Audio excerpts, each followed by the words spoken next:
Well, if you guys stopped watching with about 5 minutes left in the game, you might think that the Jets won 3-0. But actually, the Jets almost blew this game. They do come away with a 4-3 overtime winner from Josh Morrissey to win the game. That's very fun. But the last 5 minutes were the opposite of fun. All right, so we're going to start at the top here. The Jets versus the Carolina Hurricanes. Ville Heinola making his season debut, long awaited.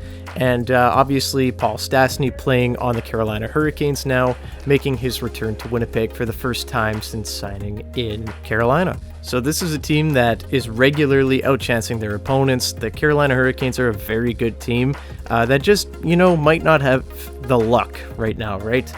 And in the first period, it was pretty back and forth right until the end of the period where Carolina was going all out on Winnipeg, hemming them in their zone, but then a really nice flip pass from Cole Perfetti to Blake Wheeler, and Blake Wheeler makes a beauty of a long lead pass right on the tape to Pierre-Luc Dubois, comes in on a breakaway and scores. 1-0 Jets headed into the second period.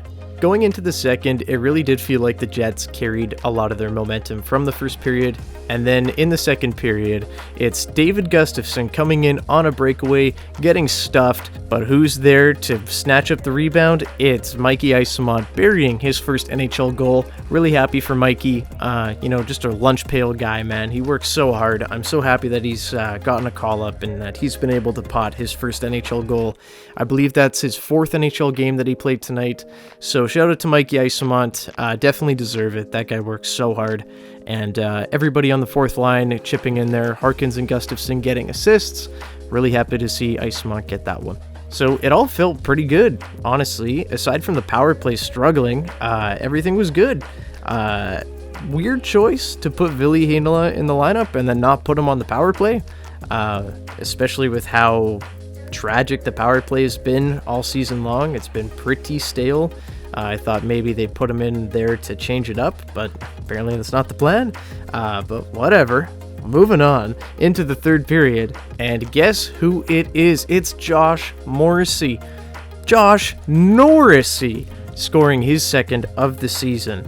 And just like that, you're feeling real good, up 3-0 with, 16 minutes left, and Carolina's really not generating a lot. What could go wrong now? Well, just about everything that could have gone wrong went wrong for the Jets. Rick Bowness decided that he was going to shorten his bench to the top two lines and completely gas them for the last 5 minutes. So the Jets are tired out there. So 6-on-5, pull the goalie, and bang, Jacob Slavin, first of the season, ruins Dave Riddick's shutout. And from there, you're thinking, okay, well, that's fine. It's 3-1 now. Still got that 2-goal cushion. Sucks the shutout was broken up, but whatever. We're still going to win, right? Well, about 20 seconds later, Andrei Svechnikov tips home his 13th of the season. Now it's 3-2.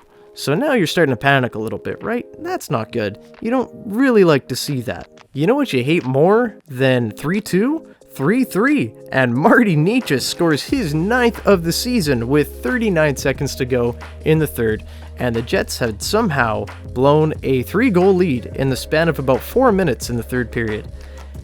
That sucks, man.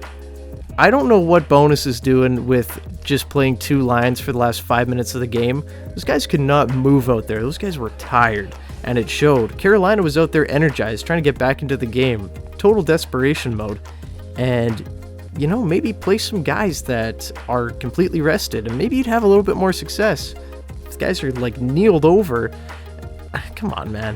I don't know. I just thought that was kind of weird. I like a lot of the things Rick Bowness does, but stuff like that just doesn't make sense to me. I understand, obviously, you're going to put your best players out there to try to kill it off, right? Whatever, but at some point, you have to play maybe 3 lines instead of 2 for the final 5, right? I know you're thinking, okay, just go home, bury that empty netter, and we can all go home happy. But that didn't happen. Carolina ties at 3-3, and we are headed to overtime. And thank God for a beautiful long lead pass from Pierre-Luc Dubois to Josh Morrissey at the end of a shift. Morrissey comes in on a breakaway, makes no mistake for his second of the game, third on the season, and the Jets walk away with a win that should have been done in regulation, probably should have been a shutout, and I'm happy they won, but wow, did they try to lose that game or what? That was scary. Yeah, they were just trying to pass Paul Stastny a point for his services here in Winnipeg, right? That's what it was. That's what it was. Overall, a pretty quiet game, all things considered, even though the score was 4-3. You'd like to see a little bit more offense from Winnipeg, as, you know, sometimes it's pretty boring out there. They're playing a lot of just really defensive hockey, which I don't hate, but you definitely want to see a little bit more offense. I do think the Jets could be sniffing around for a trade, as I said in my previous video, maybe for some scoring help, but we'll wait and see what happens there. Pretty non-eventful game. I was really impressed with Dylan Sandberg and Ville Heinola. Again, I wish they would have put Heinola on the power play. I think that's kind of weird that they didn't. Maybe he'll go in next game when they have like a proper practice. Maybe that was it. But yeah, the power plays looked rough, and it's been looking rough for a while. Obviously, it could use a guy like Nick Ehlers, but we're not going to have Nick Ehlers for a long time. So, you know, Jets are going to have to look internally on how to fix that, or maybe add a guy through trade, throw him in there. I don't know, but I do think that Ville could be a big help, as that's literally what his like specialty is. So we'll see what happens in the future and if he plays next game. But I do think that he's definitely warranted to get another game.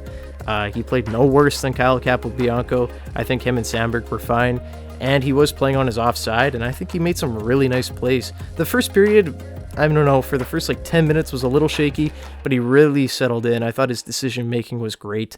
So I'm definitely excited to see more of Ville Heinola, and hopefully the Jets give it to him.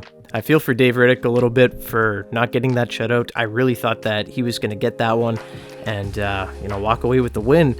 However, that did not happen, as he lets in 3 goals in the last, about, I don't know, 4 or 5 minutes there. Obviously, I don't think it was all his fault. Obviously, guys are pretty tired out there not being able to move, and guys were just teeing off on Dave Riddick, but he does come up with the win. I did gain a little bit more confidence in Riddick this game. I think he made some nice saves. I don't think he had anything crazy to stop tonight, but he was at least consistent, and definitely not the reason this game almost fell out of the Jets' hands. But the last thing that I'm going to talk about here before I wrap it up is how good Josh Morrissey is playing. This guy has been on a tear right from the beginning of the season, and today he walks away with 2 goals. Like, come on, man. Josh Morrissey is unlocked. He's finally realizing the potential that the Jets saw in him when he was drafted. Obviously, he's been great before in prior seasons, but this year he's really breaking out as a top pairing D-man, and I'm so happy to see that for Josh.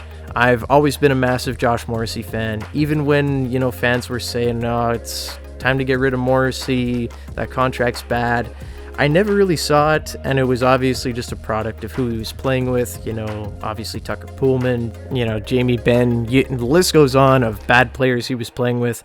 But I really enjoy watching Josh Morrissey now, and really happy for Josh, and hope that he can sustain the success. And if he keeps this up, he's going to get Norris votes. Don't think he'll win the Norris, but I definitely think that he will be getting votes this year for sure.